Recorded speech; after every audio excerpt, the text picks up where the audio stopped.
things. You raised your hand against me. It is over. The first time I heard my wife talking dirty to another man, I was elbow deep in a transmission rebuild on a E67 Mustang.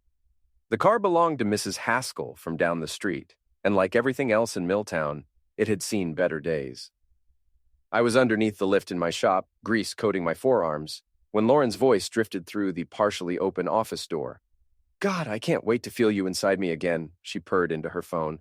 "Jack's working late tonight. We could meet at the usual place." My wrench slipped, clanging against the concrete floor.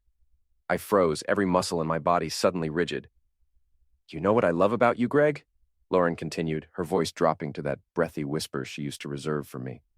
"You make me feel alive. Jack just makes me feel tired."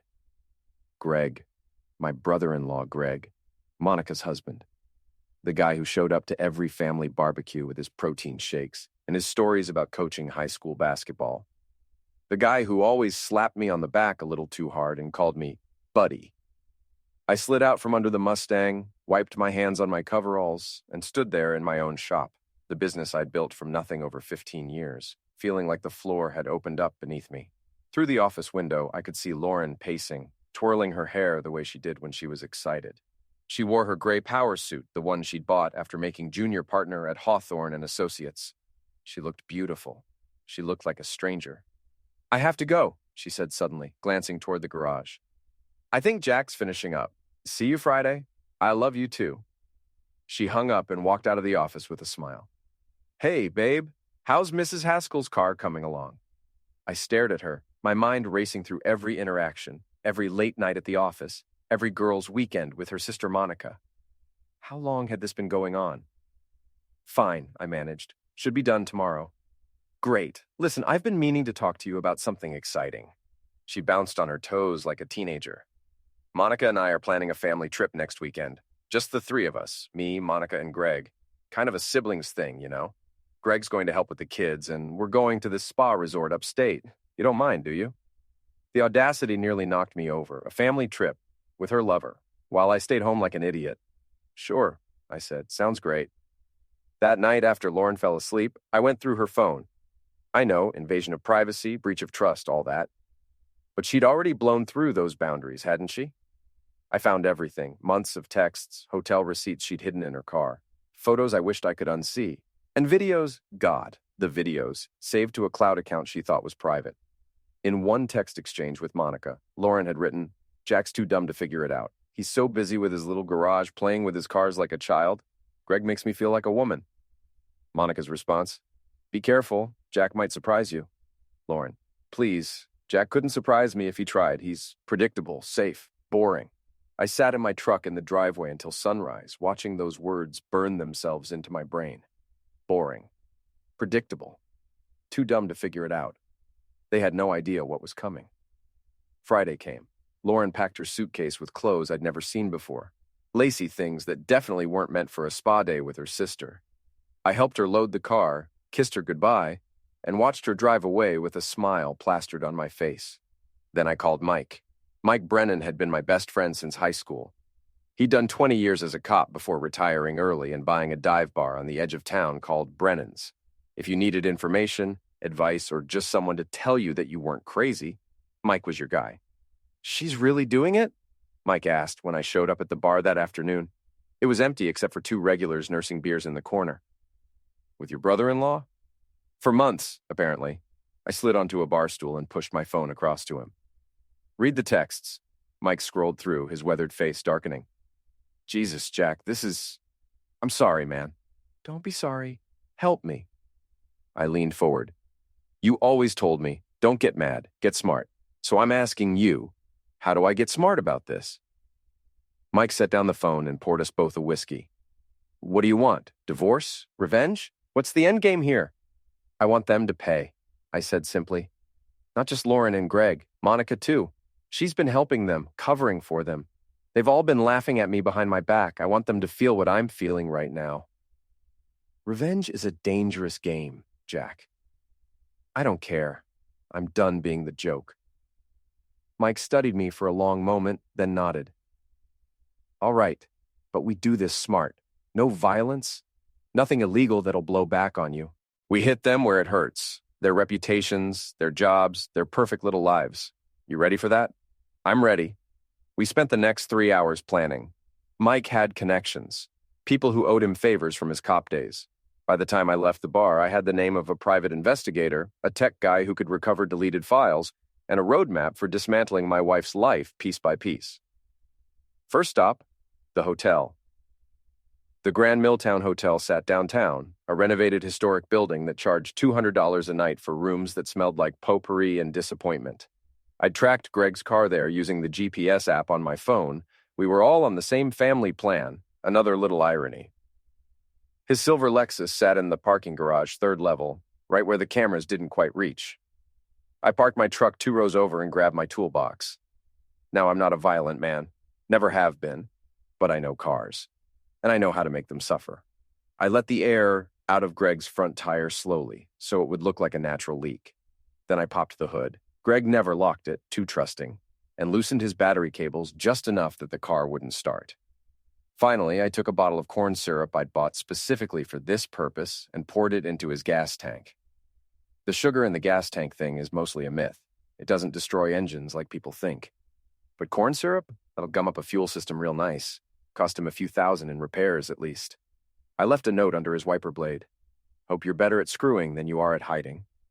A friend. Then I went home and waited. Lauren returned Sunday evening glowing and refreshed. Oh my God, Jack, it was amazing. The spa, the massages, the food, you should have seen it. Sounds incredible, I said from the couch. How's Monica? How's Greg? They're great. Actually, she sat down beside me, taking my hand. Her eyes were bright with excitement. I have some news, amazing news. Here it comes, I thought. I'm pregnant. I blinked. What? I know, we weren't planning on it, but okay, so here's the thing. She squeezed my hand. It's not, it is, but it's for Monica. She and Greg have been trying for years, and they asked me to be a surrogate. I agreed, and we did the procedure a few months ago, and it worked. I'm carrying Monica and Greg's baby. The lie was so smooth, so practiced. I almost admired it. She'd worked this out with them, created this whole story to explain away the pregnancy. Probably thought I'd be touched by her generosity, her sacrifice for her sister. Instead, I stood up. Get out. What? You heard me. Get out of my house. You have 15 minutes to pack a bag and leave. Her face went white. Jack, what are you? I know, Lauren. I know everything about Greg, about the affair, about all of it. That baby isn't Monica's. It's yours. And I want you out of my house right now. You're insane.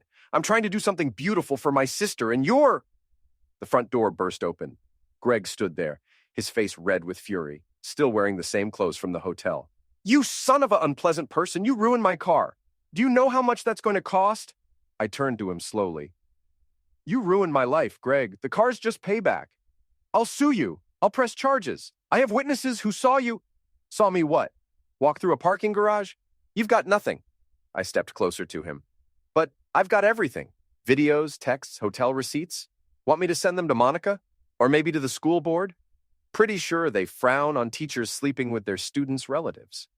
Greg's mouth opened and closed like a fish. Behind him, I saw Mrs. Haskell's curtains twitch across the street. Perfect.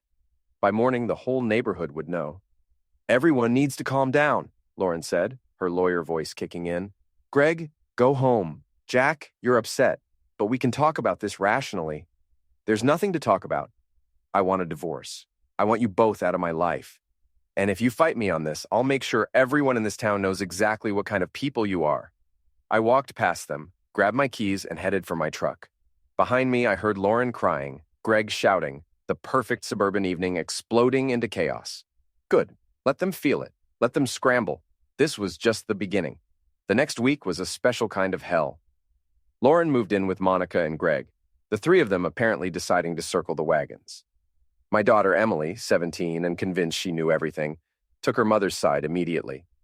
You're being so unfair, Dad, she shouted at me over the phone. Mom was doing something beautiful, and you just couldn't handle it. You're jealous and controlling. Emily, that's not what happened. I don't want to hear it. Mom told me everything. You're the one who destroyed our family. She hung up. I stared at my phone, feeling the last piece of my old life crumble away. Mrs. Haskell, bless her gossipy heart, had done her job perfectly. By Wednesday, everyone in Milltown knew that Jack Landry had thrown his pregnant wife out of the house. The story got twisted in the telling. Some versions had me hitting Lauren, others had me destroying the house in a rage. None of them had the truth, but the truth didn't matter. I was the villain. At the garage, customers started canceling appointments. Mrs. Haskell herself came to pick up her Mustang with her nose in the air, like I might contaminate her with my presence. "I always thought you were such a nice young man," she said, counting out exact change instead of her usual generous tip. "But I suppose you never really know people, do you?" I wanted to tell her everything, show her the texts, the photos, make her understand. But what was the point? People believe what they want to believe. Mike found me at the boxing gym that night, pounding the heavy bag until my knuckles bled through the wraps. "You look like hell," he observed. "Feel worse." I threw another combination, feeling the impact shudder up my arms. "Emily won't talk to me. Half the town thinks I'm an abuser. And Lauren's lawyer, her boss, that sleazeball Hawthorne, sent me a letter threatening to sue for emotional distress." "Good." I stopped punching. "Good?" "Yeah. Means you're getting to them. Means they're scared." Mike handed me a water bottle. The PI finished his report. "You're going to want to see this." We sat in Mike's car in the parking lot, and he showed me the file. Photos of Lauren and Greg at 3 different hotels over the past 6 months. Bank statements showing Lauren had been siphoning money from our joint account to pay for the rooms. Emails between Lauren and Monica that made my blood run cold. In one exchange from 2 years ago, Monica had written, "I can't believe Greg would do this to me. With you, of all people, my own sister." Lauren's response, "You've always had everything handed to you, Monica. The perfect house, the perfect husband, the perfect life. Maybe it's time you learned what loss feels like. Besides, Greg came to me. He said you were cold, distant. I'm just giving him what you won't." Monica, "I want to die." Lauren, "Don't be dramatic. You'll get over it. You always do." There were dozens more.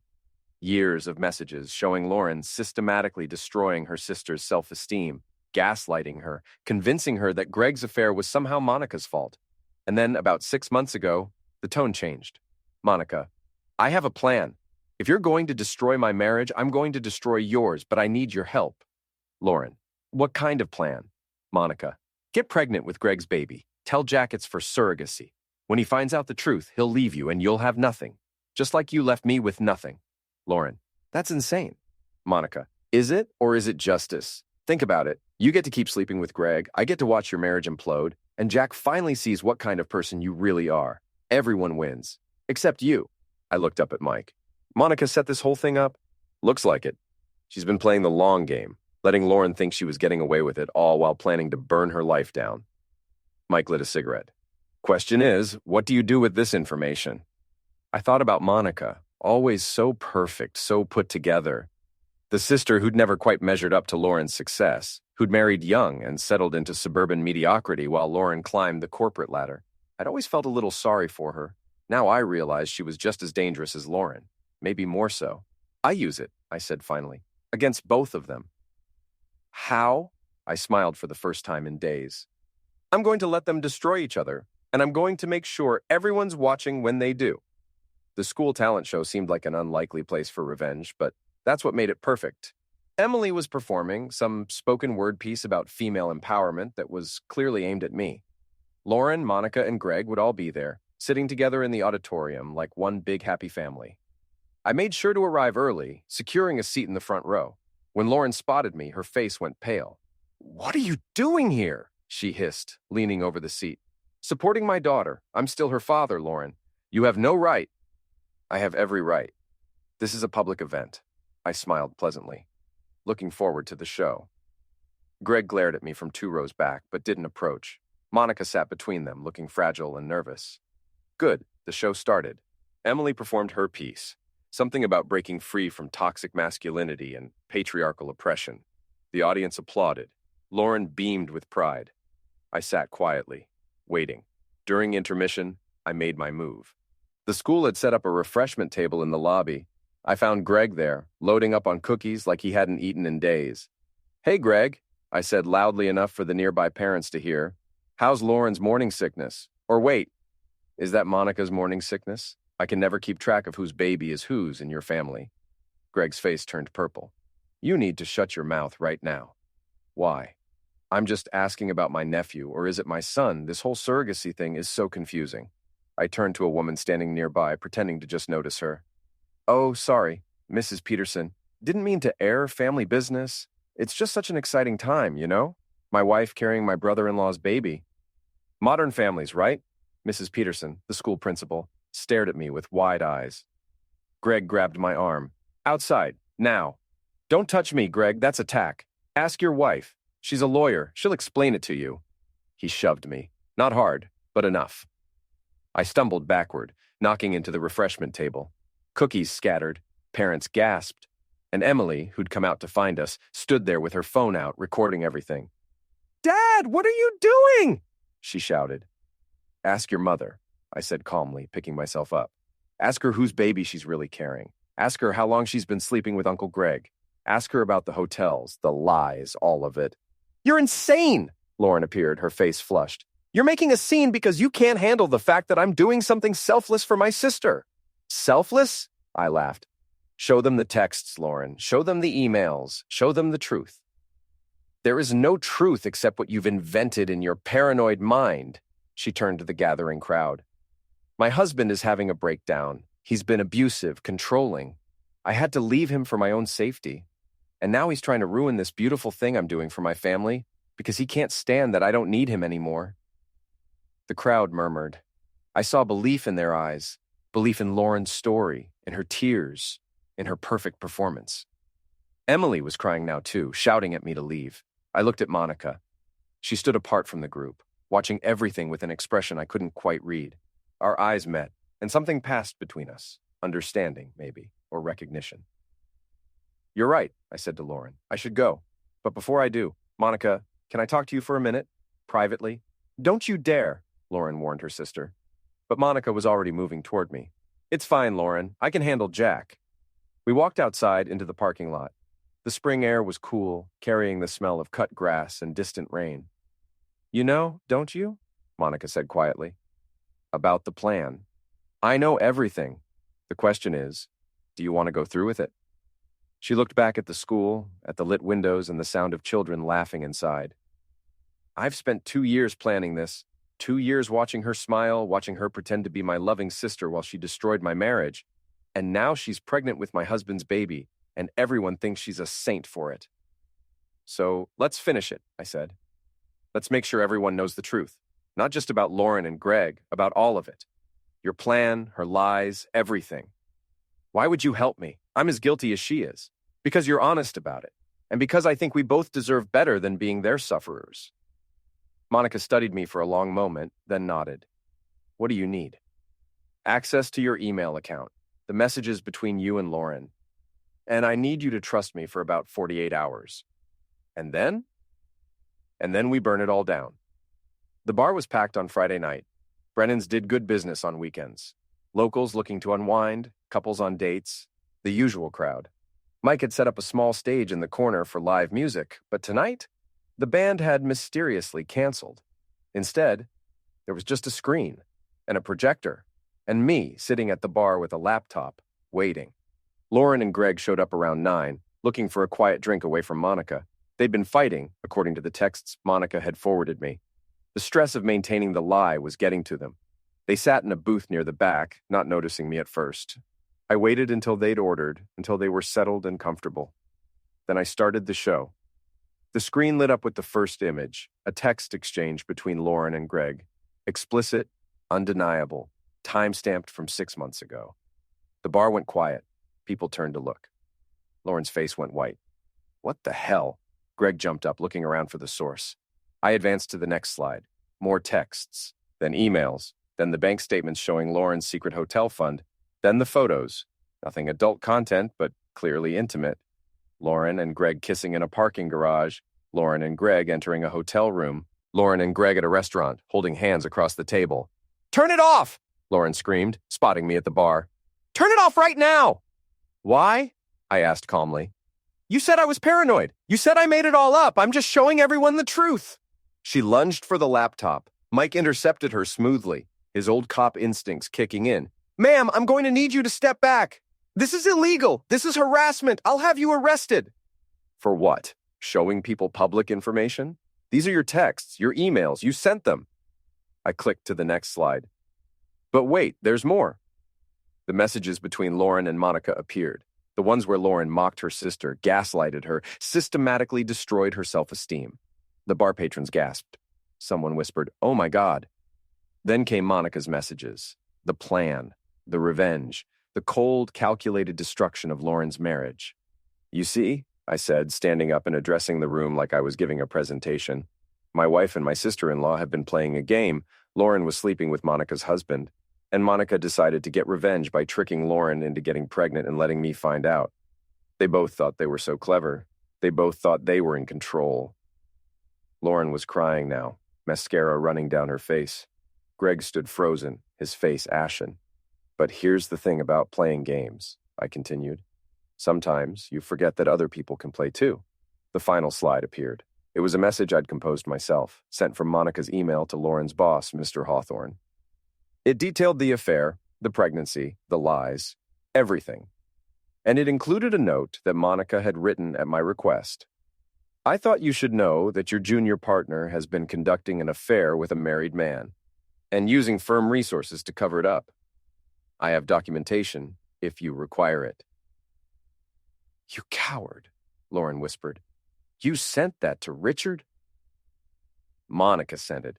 I just helped her compose it." I smiled. "Oh, and Greg. I also sent a copy to your principal and to the school board and to about a dozen parents whose kids are in your classes. They should be getting those emails right about now." Greg's phone started buzzing, then Lauren's, then both of them together. A symphony of incoming messages and calls. The bar erupted. People were talking, pointing, pulling out their own phones to spread the news. Mrs. Haskell, sitting near the front, clutched her pearls and said, "I knew something was off about that surrogacy story." Lauren and Greg fled, pushing through the crowd toward the exit. I let them go. They'd find their cars keyed in the parking lot, courtesy of some local teenagers Mike had paid $50 each. They'd find their social media accounts flooded with messages. They'd find their perfect lives crumbling around them. And they'd know I did it. Mike poured me a whiskey. "Feel better?" "Getting there." My phone buzzed. A text from Monica. "Thank you. I think—" I didn't respond. Monica had her own reckoning coming. The emails I'd sent included her role in the scheme. She'd be just as ruined as Lauren and Greg. Maybe that wasn't fair, but fairness had stopped mattering to me weeks ago. The next morning, I got a call from Emily. "Dad?" Her voice was small, uncertain. "Is it true? Everything they're saying online?" "Yeah, sweetheart, it's true." Silence. Then, "I'm sorry, I should have listened to you. You were protecting your mom. I understand. Can I come home?" I closed my eyes, feeling something loosen in my chest. "Yeah, you can come home."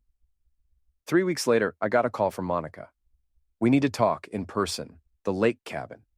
The family lake cabin sat on the edge of Milltown Lake, a small A-frame that had been in Lauren's family for generations. We'd spent summers there, back when things were good, back when I'd believed in us. "Why the cabin?" I asked. "Because we need to settle this away from everyone else. Just you, me, Lauren, and Greg. We need to figure out what happens next." Every instinct told me it was a trap, but I was curious, and maybe a little reckless. I told Mike where I was going, sent him the address, and asked him to call the cops if I didn't check in by midnight. Then I drove out to the lake. The cabin looked the same as always, weathered wood, small dock, surrounded by pine trees. Lauren's car was there, and Greg's rental, Monica's SUV. I parked and walked up the steps. They were waiting inside. Lauren looked terrible. Dark circles under her eyes, her hair unwashed, her power suit replaced by jeans and a t-shirt. Greg looked worse, like he hadn't slept in days. Monica sat apart from them, composed but tense. "Thanks for coming," Monica said. "Didn't have much choice, did I? You said it was important." "It is?" She stood up, walked to the window overlooking the lake. "We need to make a deal, Jack. All of us. This has gone too far." "A deal? You've destroyed our lives," Lauren said bitterly. "I lost my job. Greg lost his. We're broke. We're humiliated, and we're—" "You're exactly where you deserve to be," I interrupted. "You made your choices. You live with them." "We want the evidence," Greg said. "All of it. The photos, the videos, everything." We want you to sign a non-disclosure agreement, and in exchange, we'll give you an uncontested divorce. You keep the house, the shop, everything. We disappear. I laughed. You think I'd trust any agreement you signed? You think I'd give up the only leverage I have? Then what do you want? Monica asked. Revenge? You got it. Humiliation? Done. What else is there? I looked at each of them in turn. Lauren, who'd promised to love me forever. Greg, who'd smiled to my face while betraying me. Monica, who'd orchestrated this whole disaster out of spite. I want you to understand something, I said quietly. You all thought you were so smart. You thought you could manipulate people, lie, cheat, destroy lives, and there wouldn't be consequences.